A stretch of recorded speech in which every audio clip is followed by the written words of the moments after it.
श्रीकृष्ण.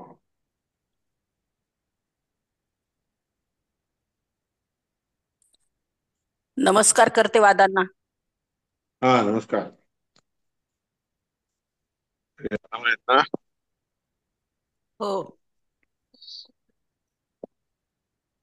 श्री गुरुभ्यो नमः. अनंत गुण पूर्णत्वात् अगम्याय सुरैरपि सर्वेष्ट दात्रे देवानां नमो नारायण. हरे नमः. नमस्कार. फक्त एक विचारू का? तलवार का म्हणजे अर्थ सांगून मग बरोबर. सांगता का जरा? आता तलवार काय वायुमब्रुवन् ते? वायवे तलवार तद विजानीहि त्यांनी हे किमे लावलं तद ना. यक्षमिति तथेति. त्यानंतर वायूला सांगितलं, हे वायू, हे ज्याला आपण यज्ञ याग पूजा करायची असेल, त्याची पूजा करायची, सेवा करायची असेल, त्याच्याबद्दल जाणून घे म्हणून विचारलं. तर येते म्हणून वायू निघाले. तर अभ्यद्रव होता, मग त्याच्या मागे आले. तर मग अभ्यवाद होता. अरे, मग त्याच्या बद्दल बोलायला विचारायला वायूला सांगितलं. वायू तिथे गेला परमात्मा जवळ. मग त्या परमात्मा त्याला म्हटलं, कोशी ती, तू कोण आहेस रे? वायू वाहमस्मी इत्यब्रवी. मी वायू आहे म्हणून म्हणलं. मातरिश्वावा अहमस्मी, मला मातरिश्वा म्हणून देखील म्हणतात इति. तस्मिंस्त किं वीर्यम, असं तू आहेस तर तुझ्यामध्ये काय वीर्य आहे, शक्ती आहे? इदं सर्वम् आददीयम्. पृथिव्यामिती, पृथ्वीमध्ये असलेल्या जितके काही गोष्टी आहेत ते सगळं मी खाऊन टाकतो, स्वीकार करतो असा. तस्मै तृणं निर्धाव एतदादत्से. मग त्याच्यासमोर एक तृण ठेवलं, गवताची काडी ठेवली. एतद आदत्से, हे स्वीकार करून नाही. तद उपप्रिय आहे, त्याच्या जवळ गेला पाहिजे. सर्व जवेन, मोठा वेग घालून गेला. पण न शशाकारातून, ते काही खायला झालं नाही त्याला. तर तथैव निवृत्ते, मग तिथून तो निघून गेला. नाही तर दशकम विज्ञातून या देतो यक्ष. मी काही, काय जे कोणी यक्ष म्हणजे पूर्ण पूजा करण्याचं उगा आहे की नाही, तर मी काही जाणू शकलो नाही, जाणून घेऊ शकलो नाही म्हणा. मग त्याच्यानंतर आता इंद्र अब्रुवन, मग नंतर इंद्राला सांग, भगवन एतद आदत्सेति, एतद विजानीहि, त्या गोष्टीला जाणून घे. हे ज्याला त्याची आपण पूजा करायची की नाही, तो कोण आहे त्याला जाणून घे.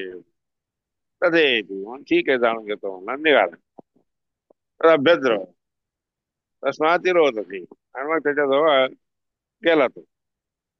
तिरोहित झाला, अदृश्य झाला. तर तस्मिन्नेव आकाशे स्वयं आजगाम, नंतर त्याच आकाशामध्ये स्त्रीत्व प्राप्त करून गेला. बहु शोभमानासु मानव हिमवती, अत्यंत शोभमायमान असणाऱ्या हिमावत म्हणजे सोन्याप्रमाणे असणाऱ्या स्त्रीला बघितली.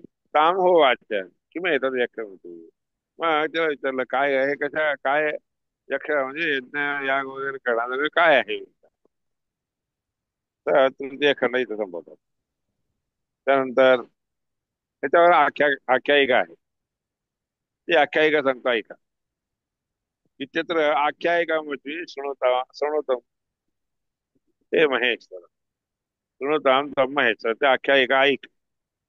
स्थित्वा देवेषु तद ब्रह्मा, ब्रह्म विजय दैत्यदान, देवांच्या मध्ये परमात्मा राहिला आणि सगळ्या लोकांना असुरांना विजय म्हणजे जिंकला. देभ्य अर्थाय विजय, देवांच्यासाठी म्हणून विजय केला. ते देवा मेनिरे सकम, त्या देवांना वाटलं की आपणच विजय प्राप्त करून घेतला. आविष्टा असुरैः तेषां प्रबोधाय च राम, असुरावेश त्यांच्यामध्ये झाला होता म्हणून त्यांना जागरूक करण्यासाठी, जागा करून देण्यासाठी जनार्दन म्हणाला. यक्षरूपाने आला. प्रादुर्भूत वा शिवसमन्वित, पार्वती देवी रुद्रदेव यांच्या समेत यक्ष म्हणजे ब्रह्म येऊन उभा राहिला.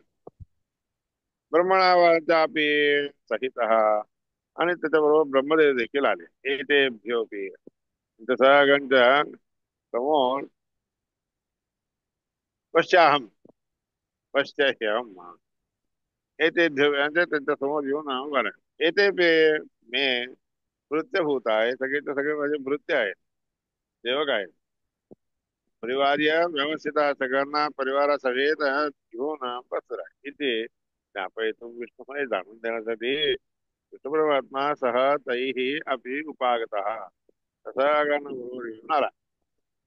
एतान विज्ञातमशक्ता रे तुम्हाला सगळ्या देवतांच्या बरोबर मिळून आला तरी यक्ष कोण आहे, यक्ष कोण आहे हे काही तुम्हाला कळालं नाही. किंवा मग आम्ही ते काय ह्यालाच जाणून घेतलं नाही. मला काय जाणून घेणार तुम्ही? ज्ञानात हुताशस्य नाशिक्यो बाहेर ते जाणून घेण्यासाठी अग्नी, नाशिक्य म्हणजे नाकामध्ये असणारा वायू, इंद्र क्रमाने सगळे पुढे निघाले. मी जाणतो, मी जाणून घेतो निघाले. इंद्रश्च क्रमशो जगमो तम ज्ञातुम नैव शकन सगळे क्रमाने गेले पण त्याला काही जाणून घेऊ शकले नाही.